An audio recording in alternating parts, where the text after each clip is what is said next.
संजय गांधी निराधार योजनेअंतर्गत येणारे निराधार बांधव, त्यामध्ये ज्येष्ठ नागरिक असतील, ज्येष्ठ नागरिक योजना, वृद्धापकाळ योजना असेल, श्रावणबाळ योजना असेल, दिव्यांग योजना असेल, विधवा महिला असतील, यांच्यासाठी अतिशय महत्त्वपूर्ण एक अपडेट आहे। मार्च महिन्याची जी तुम्हाला हप्ता येणार आहे त्या हप्त्याची तारीख जवळजवळ आता आलेली आहे।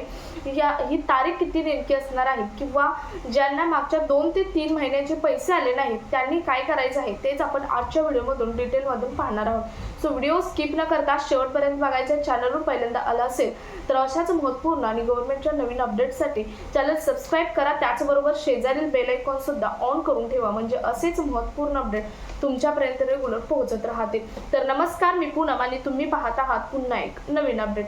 संजय गांधी निराधार योजनेचे जे लाभार्थी आहेत त्यामध्ये दिव्यांग असतील, विधवा असतील किंवा वृद्धापकाळ योजनेचे, श्रावणबाळ योजनेचे जे लाभार्थी आहेत त्यांचे मागचे 3 ते 4 महिन्याचा जो हप्ता थकीत राहिलेला आहे त्या थकीत हप्त्याबद्दल बऱ्याच जणांच्या कमेंट्स येत होत्या की हा थकीत हप्ता कधी मिळणार, असं बऱ्याच जणांच्या कमेंट्स येत होत्या। परंतु तो हप्ता तुम्हाला तसा मिळणार नाही, तर तुम्हाला त्यासाठी एक महत्त्वपूर्ण काम करण्याची गरज आहे। तर हा हप्ता नेमका कशामुळे आलेला नसावा हे तुम्हाला पहिल्यांदा मी सांगते, त्यानंतर काय करायचं हे सांगणार आहे आणि त्यानंतर मग पाहणार आहोत आपण मार्च महिन्याचा हप्ता कधी येणार तो। तर हा थकीत हप्ता येण्यासाठी तुम्हाला नवीन फॉर्म भरण्याची गरज आहे। म्हणजे तुम्हाला आता तुमचं जे नाव आहे निराधार योजनेच्या जी लिस्ट आहे त्या लिस्टमधून तुमचं नाव हे बाद करण्यात आलेलं आहे, म्हणजे काढण्यात आलेलं आहे आणि त्यामुळे तुम्हाला नवीन फॉर्म भरण्याची गरज आहे। आता हे नाव का काढलं असावं, तर तुमची कागदपत्राची पूर्तता नसावी किंवा तुम्ही वेळेत कागदपत्र दिलेले नसावीत, यामुळे तुमचं नाव काढलेलं असणार आहे। आता बरेच जण म्हणतील की आम्ही ज्या त्या वेळी कागदपत्र दिलेले आहेत तरी सुद्धा आमचं नाव काढलेलं आहे, असं चुकून होऊ शकतं। 100त 1-2 जणांचं असं होऊ शकतं की चुकून तुम्ही सर्व पूर्तता करून सुद्धा तुमचं नाव बाद झालेलं आहे, असं बऱ्याच सर्वच योजनांच्या बाबतीत असं झालेलं आहे।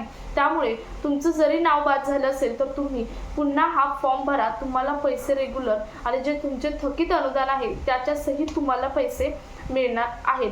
सो ज्यांचा प्रश्न होते की आमचे मागचे पैसे राहिले आहेत ते कधी येणार, तर तुम्ही वाट बघू नका। तुमचं जरी एका महिन्याचे राहिले असतील तर तुम्ही पुन्हा फॉर्म भरा, तुमचे पुन्हा पैसे हे चालू होणार आहेत। त्यानंतर महत्त्वाचं म्हणजे तुमचा जो मार्चचा हप्ता आहे तो मार्चचा हप्ता जर आपण कॅल्क्युलेशन केलं तर पहिलं मागच्या 2 महिन्यामध्येच आपला हप्ता लेट झाला। जानेवारी आणि फेब्रुवारीचा हप्ता आहे तो लेट झाला, डिसेंबर आणि जानेवारीचा हप्ता लेट झाला, परंतु तिथून पुढे आता फेब्रुवारीच्या हप्त्यापासून रेग्युलर केलेला आहे आणि तुम्हाला त्याचप्रमाणे कॅल्क्युलेशन केलं तर तुम्हाला 5 आणि 6 तारखेला निराधार बांधवांचा जो हप्ता आहे 1,500चा हप्ता आणि दिव्यांग बांधवांसाठी जो हप्ता आहे तो 2,500चा हप्ता तो 5 आणि 6 मार्चला हा तुमच्या खात्यामध्ये जमा होणार आहे। आता आपलं बजेट असतं एप्रिल मार्च मध्ये, तर त्या बजेटचा आणि याचा काही संबंध आहे का, तर नाही, कारण बजेटमध्ये जी आपली निराधार बांधवांसाठी जी हे आहे, जी रक्कम आहे, जो निधी आहे तो मागच्या वर्षीच्या वित्त वर्ष आहे त्या वित्त वर्षासाठी पूर्णपणे डिक्लेअर केलेला आहे। आता वित्त वर्ष कुठून असतं, तर 31 मार्चला वित्त वर्ष संपत आहे आणि 1 एप्रिलला वित्त वर्ष चालू होतं आणि शेवटची तारीख असते पुढच्या वर्षीचे 31 मार्च। त्यामुळे मागच्या वर्षीच्या 1 एप्रिल पासून आपलं बजेट जे आहे ते बजेट डिक्लेअर झालेलं आहे। मागच्या वर्षी 1 एप्रिलला आपलं बजेट डिक्लेअर झालं आहे, यावर्षीही होणार आहे एप्रिलमध्येच आणि 1 एप्रिलला बजेट डिक्लेअर झाल्यावरती तुमचा त्यावेळेस निधी हा निगमित केलेला आहे। त्यामुळे आता पुन्हा त्याच्याशी आणि या वर्षीच्या बजेटशी काही संबंध नाही, कारण 31 मार्च पर्यंतचा तुमचा निधी आहे तो आलेला आहे। 1 एप्रिल नंतर पुन्हा निधी निगमित केला जाणार आणि त्या एप्रिल महिन्याच्या हप्त्याशी बजेटचा संबंध आहे, परंतु मार्च महिन्याच्या हप्त्याशी कोणताही संबंध नाही।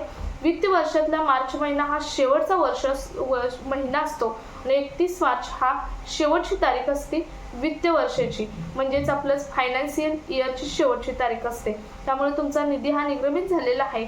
मार्च महिन्याचा निधी 5 आणि 6 तारखेला तुमच्या खात्यामध्ये जमा होईल।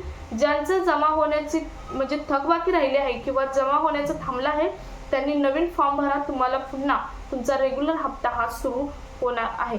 सो हा व्हिडिओ जास्तीत जास्त निराधार बांधवांपर्यंत शेअर करा। भेटूयात पुढच्या एका नवीन अपडेट सोबत, तोपर्यंत धन्यवाद।